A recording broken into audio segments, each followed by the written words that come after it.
Muy buen día. Tenemos la lectura de la liturgia de la palabra del día jueves 13 de noviembre, en la 32ª semana del tiempo ordinario, ciclo C. Vamos a la primera lectura. Tenemos, continuando con el libro de la sabiduría, el capítulo 7, versículos del 22 al 30. Solo tiene 30 versículos este capítulo. Y del capítulo 8, el primer versículo. Nos dice entonces el libro de la sabiduría.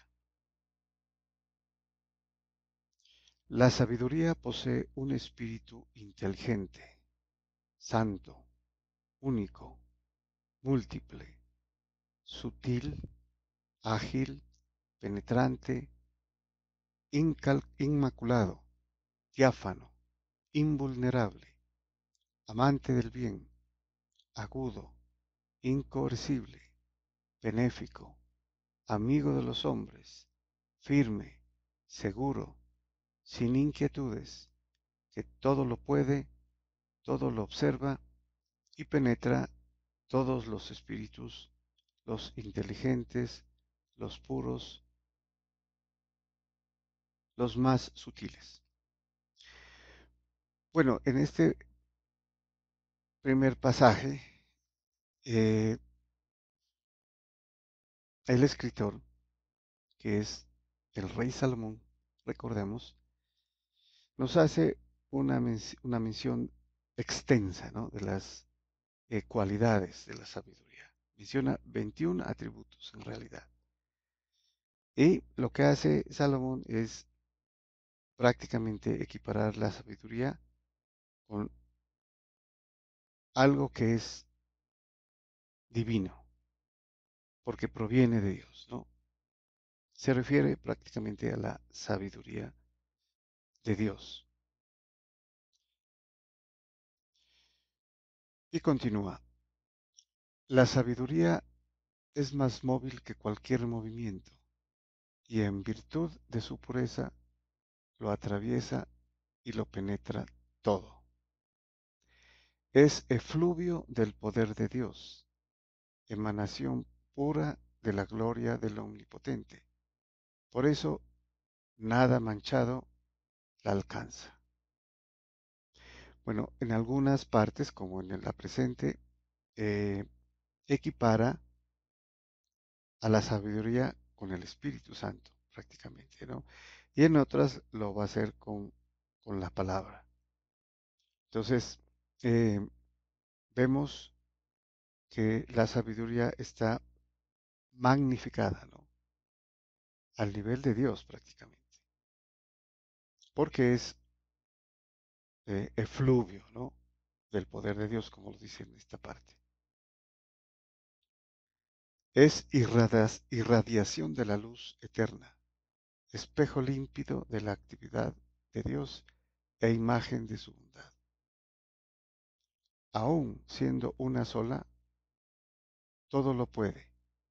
Sin salir de sí misma, todo lo renueva.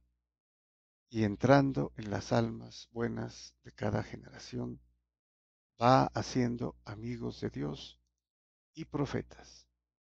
Bueno, aquí entonces ya vemos prácticamente eh, las similitudes que tiene con el Espíritu Santo, ¿no?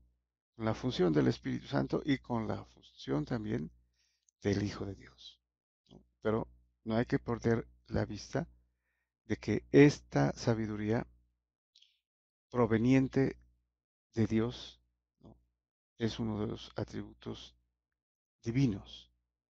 Por eso se asemeja al Espíritu de Dios, como también a la palabra. Y continúa, pues solo Dios ama a quien convive con la sabiduría. Ella es más bella que el sol y supera a todas las constelaciones. Comparada con la luz del día, sale vencedora, porque la luz deja paso a la noche mientras que la sabiduría no la domina el mal. Se despliega con vigor de un confín a otro y todo lo gobierna con acierto. Bueno, entonces aquí ya prácticamente le da un matiz eh, de superioridad en el gobierno de todo, ¿no?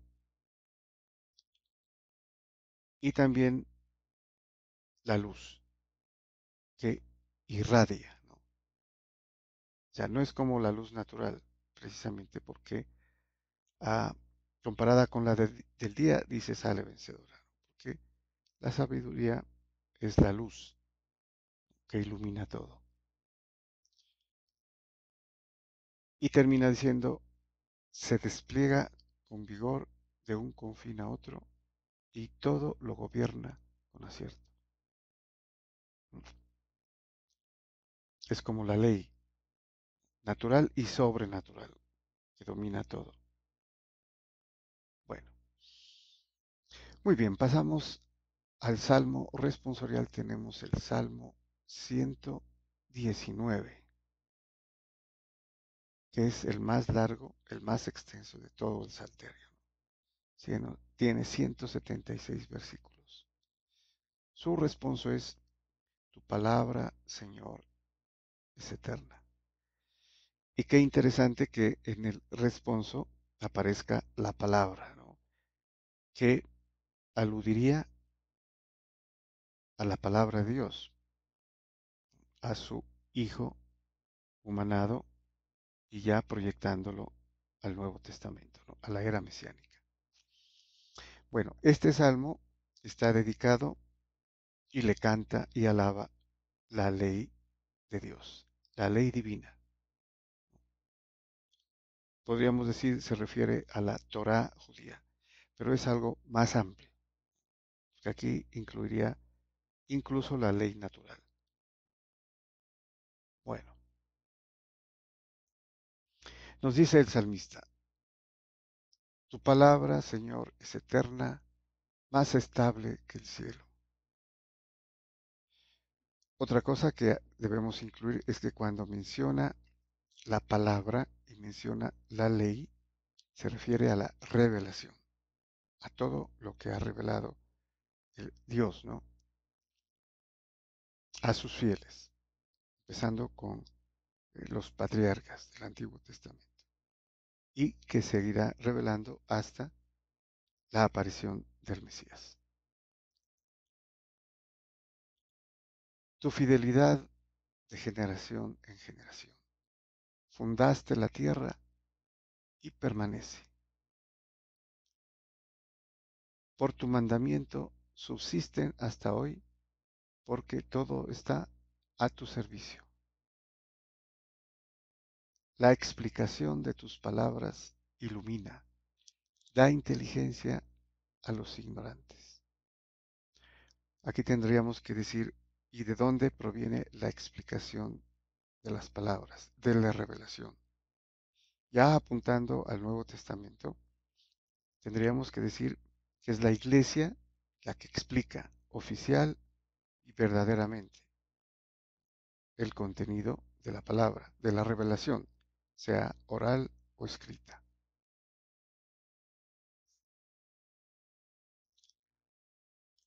Haz brillar tu rostro sobre tu siervo, enséñame tus decretos, que mi alma viva para alabarte, que tus mandamientos me auxilien. Bueno, entonces aquí ya está mandamientos, ¿no? Las prescripciones, eh, los decretos, que son leyes sobrenaturales. Podríamos incluir la ley moral de comportamiento y la ley teológica, ¿no? Lo que trata de escudriñar a través de la sabiduría del hombre, ¿no? La sabiduría de Dios. Muy bien, y pasamos al Evangelio. Continuamos con el desarrollo del Evangelio según San Lucas. capítulo 17, versículos del 20 al 25. Su título temático: El reino de Dios está en medio de ustedes. Bueno, habría que previamente referirnos al reino de Dios, ¿no? ¿Por qué es tan importante? En realidad, el Evangelio, la buena nueva que proclaman los apóstoles eh, mandados por el Señor, es precisamente sobre el reino. El mismo Jesucristo en el Evangelio anuncia, ¿no?, el reino. Sí, la buena nueva en realidad es el reino. Bueno, con eso en mente, nos dice San Lucas: en aquel tiempo los fariseos preguntaron a Jesús: ¿cuándo va a llegar el reino de Dios? Él les contestó: el reino de Dios no viene aparatosamente, ni dirán está aquí o está allí, porque miren, el reino de Dios está en medio de ustedes. Bueno, con esta pregunta, los fariseos, ¿no?, o sea, los doctores de la ley, los escribas, los entendidos, ¿no?, de la ley, le preguntan: ¿cuándo va a llegar el reino de Dios? Pero eran los primeros que se oponían a Jesucristo, ¿no?, y que no creían en él. Y él les había dicho ya en varias ocasiones. Aquí les repite: está aquí, está en medio de ustedes. O sea, se los está diciendo él para que no pongan atención a otro que les diga está aquí o está allí. Por eso les dice: miren, el reino de Dios está en medio de ustedes. ¿Y por qué se los dice así?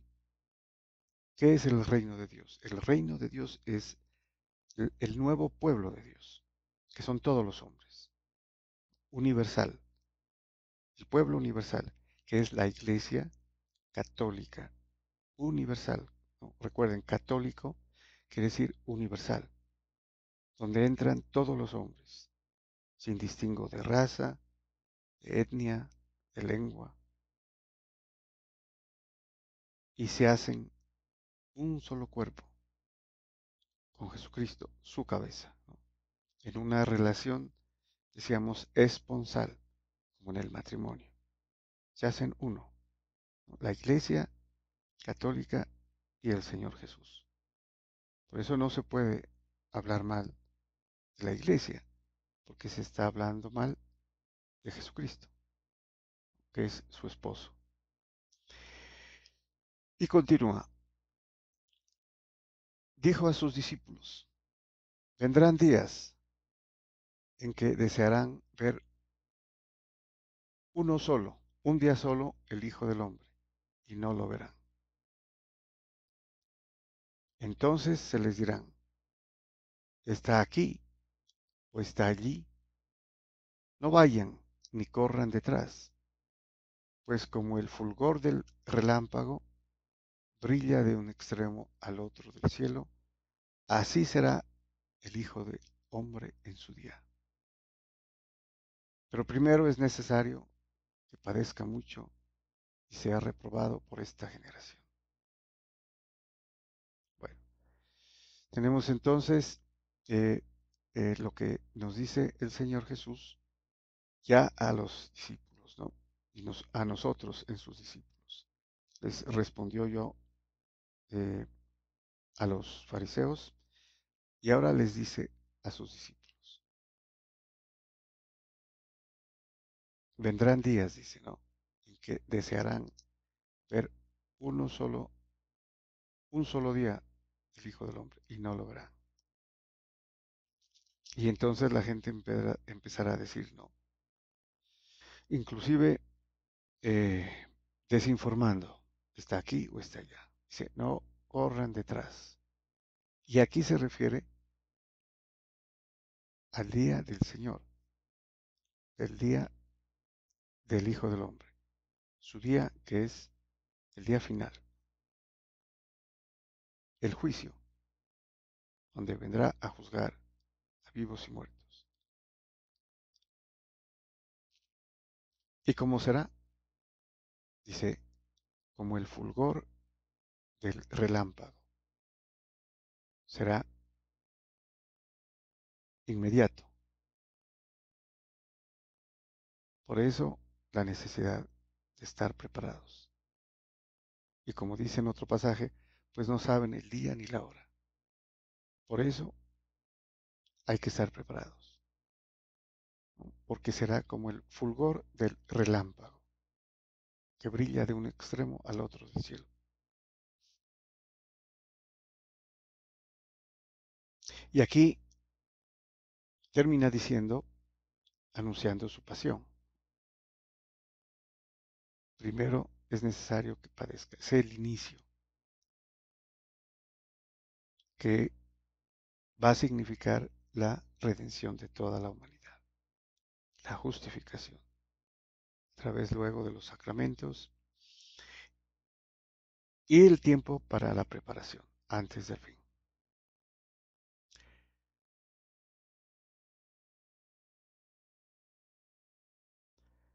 Muy bien, muchas gracias y bendiciones.